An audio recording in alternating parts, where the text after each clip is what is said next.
तेरी मोह की मरोड़ना जगत नचाया तेरी मोह की मरोड़ प्यारी जगत नचाया तेरी मोह की मरोड़ प्यारी जगत नचाया तेरी मोह की मरोड़ रे बन नाचे नचनी को वाली नंद को किशोर बन नाचे नचनी को वाली नंद को किशोर। अब नंद के किशोर नृत्य कर रहे हैं। उज्जैन में बैठे हुए महाकाल सोचे अरे ये तो महाराज चल रहा है, मैं नहीं रहूंगा या मैं तो पहुंचूंगा। उठाए अपना कमंडल, सीधे पहुंच गए ब्रजमंडल वृंदावन। और जैसे ही वृंदावन में प्रवेश करने लगे, गोपियों ने मार्ग रोक दिया। बोले बाबा अंदर नहीं जा सकते।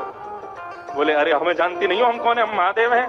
बोले महादेव हो चाहे देवों के देव हो, यहाँ तो केवल गोपी जाएगी भीतर। गोपी मतलब? बोले गोपी बन के आओ। बोले हमारा तो अंग अंग कृष्ण को प्रेम करे, हम तो गोपी वैसे ही हैं। बोले जब अंग अंग कृष्ण से प्रेम करे तो फिर रूप धरवे में काई को शर्म खाओ, रूप भी गोपी को बना लो।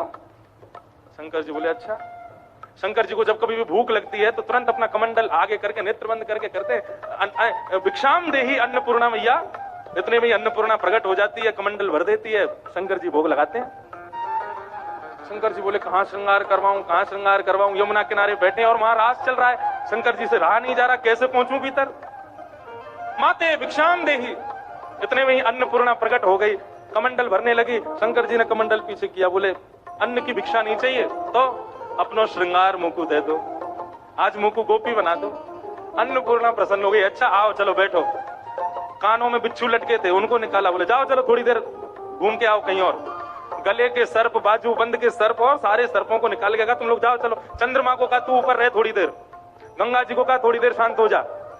हाँ शंकर जी का श्रृंगार हो रहा है। जटाएं खोल दी महाराज, आंखों में काजल लगाया, कानों में कुंडल पहनाए, होठों में लालिमा लगाई, मांग में सिंदूर भरो और बीच में जो नेत्र है ना उस पे भी थोड़ा सा काजल लगाया।